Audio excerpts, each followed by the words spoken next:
Hi people, how y'all doing? Welcome and welcome back to the channel. It is Sandra here, and I am back again with another video from Thomas Sowell, who is hmm, one of the most intellectually gifted persons I'm aware of up on this internet space because the man is so knowledgeable and I feel like he's so wise. I don't know if I'm being biased with my thoughts, but this is just how I feel. Yeah.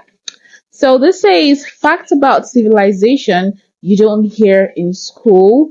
And this is from Thomas Sowell's TV. Okay. So it's going to be my first time getting to this, and I'm actually very excited because I feel like I do like hearing from Thomas Sowell because he really points my mind, my beliefs, and all of that in another direction. Like he makes me see things from a whole different perspective, right? I'm not saying he has a full influence on me. I'm just saying that if I do, or rather, if I did believe in certain things, certain way, and I get into Thomas Sowell talking about it, it really just opens my mind to a whole new perspective, which I feel like it's needed, okay, because we have to see two sides of the story. Anyway, I feel like I'm talking more than him, so let's just hop right into the video. At one time, it was fashionable to glorify conquest.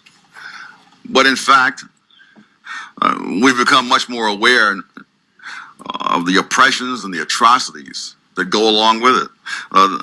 Conquest in cultures begins with a quote from John Stuart Mill that conquerors almost universally treat the conquered people, in his words, as mere dirt under their feet, unquote. And this raises the question of what is the net balance of good and bad in conquest. And this book explicitly repudiates any attempt to make any such balance. All we can say today is that we can try to understand what happened and what were the causes and what were the consequences. Now, that doesn't make the history of conquest sort of an antiseptic academic exercise, because it has serious implications for some of the major issues of our times. Again, the central theme of these great disparities in wealth, I think, are illuminated by some of the histories of conquest, as well as the history of migrations in the previous volume. Many people seem to think that these disparities are something remarkable. In discussing the Indonesian crisis, many people have said the Chinese are only 5% of the population of Indonesia, and they own 80% of the capital of the country. As if that's astonishing or presumably sinister. In point of fact, such situations have not been rare at all. In 19th century Russia, Germans were 1% of the population of the country. They were 40% of the Russian military high command. They were more than half of the officials in the Russian foreign ministry. In Britain, for a period of about 100 years, when the scholars have gone back to the diplomatic correspondence, they have found that the diplomatic correspondence of the Russians was written in German.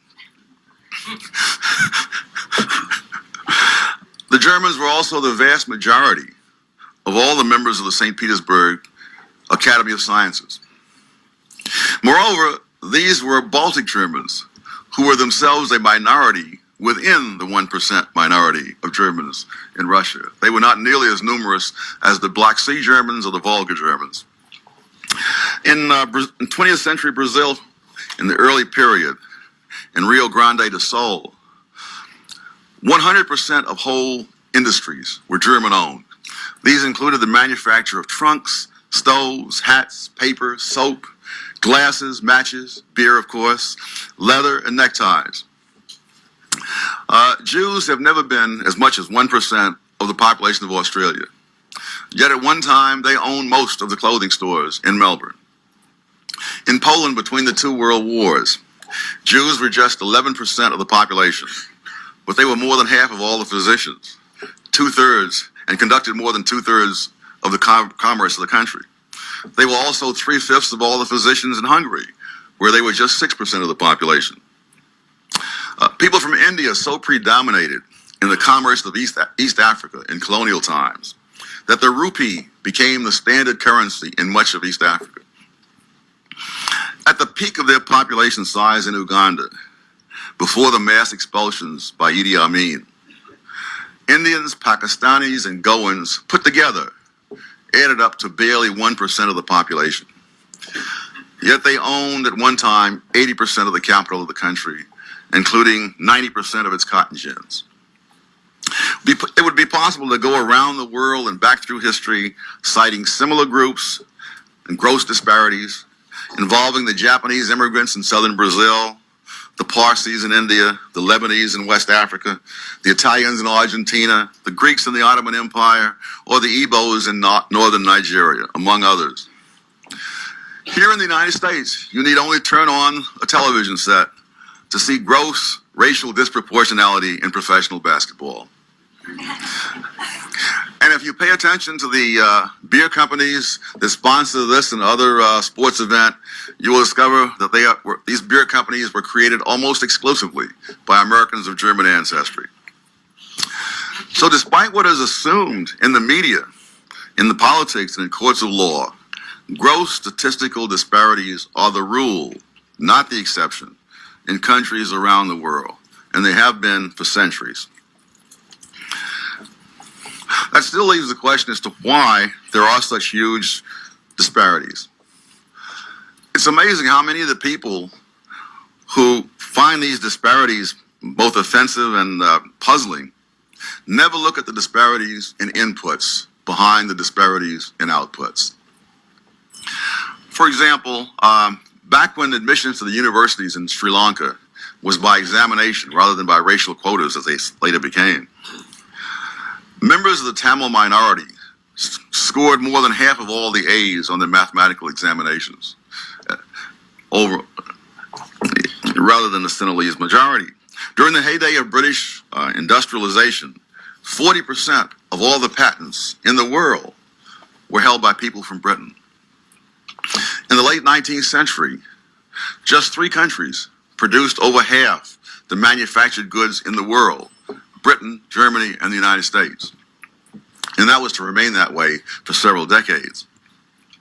It's recently been estimated that 17% of the people in the world produce 80% of its output.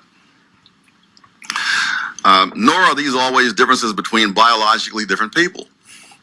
It was estimated a few years ago that the 36 million overseas Chinese produced as much wealth as the 1 billion people in China itself. That's probably changed now that China has Hong Kong.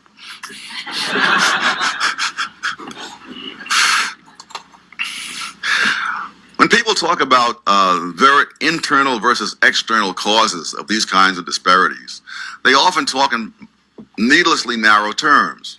When they talk about nature versus nurture or heredity versus environment, nature is almost invariably taken to mean genes. In all 3 of the books in this series, nature also includes geography. And geography has an enormous impact, not just in the obvious ways of having gold deposits in some countries and not in others, oil deposits in some other places, fertile soil some places and not other places, and so on.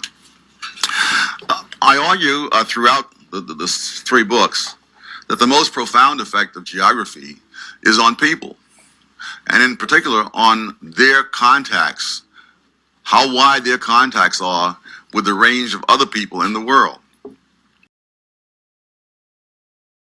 Thomas Sowell is so grounded. Like, just looking at him there, listening to him speak, watching him like just spill all of this, I'm just like, oh my god. Like, when and how do people get so knowledgeable? How do people get so wise? Like, he has so much wisdom. Like, this man is grounded in knowledge, he's grounded in facts, he's grounded in information, because I mean, he knows his work, right? He knows history, he knows generational wealth, he knows, like, he really just knows his work, right? I don't know, like, it's crazy. Okay, I mean, often enough you do see people come online with such courage and, just sincerity, I guess, in some instance, and they are just sharing their thoughts, giving you facts and things, but in reality they really don't know much about what they're talking about, right? But Thomas Sowell, he knows so much. Like, he knows, like, I'm so grateful I got into this, because everything he spoke about, I feel like I knew just 3% out of like everything he spoke about. And I'm like, if I hadn't been exposed to this video from Thomas, like what would have actually prompted me to go make this research myself? Obviously, I would want to see this, like, I want to see like the written facts on this. So obviously, I'm going to go like check it out myself, right? But like, my mind has already been positioned in that direction. Like, my curiosity piqued to this topic, right? But then, if I hadn't gotten into Thomas Sowell today, I really wouldn't have. And I'm so grateful for that because, yo, it is such an interesting story. Just like, gosh, like people, history is so fascinating, to be honest. History is so fascinating. History is interesting. History is such an eye opener. And I feel like if you get immersed in history, you would really appreciate the world. And I feel like if everybody actually got to know more about history, there wouldn't be so much racial discrimination on earth because you get so much understanding and just appreciate every human, every race, and just the contribution that each and every person has to like the society or to the world, or yeah. Anyways, we begin to this. I want to know what you think about this down in the comment box. Please do not hesitate to share all that good stuff with me. Down in the comment box, as already said. And we've come to the end of today's video. Do also give this video a big thumbs up if you did like it. Hit that subscribe button. Please subscribe to my channel for more amazing content like such. And let's keep on staying safe. It wouldn't hurt to share the video in the process. But let us keep on staying safe and healthy. And upon to the very next one, hopefully we get to see. Bye.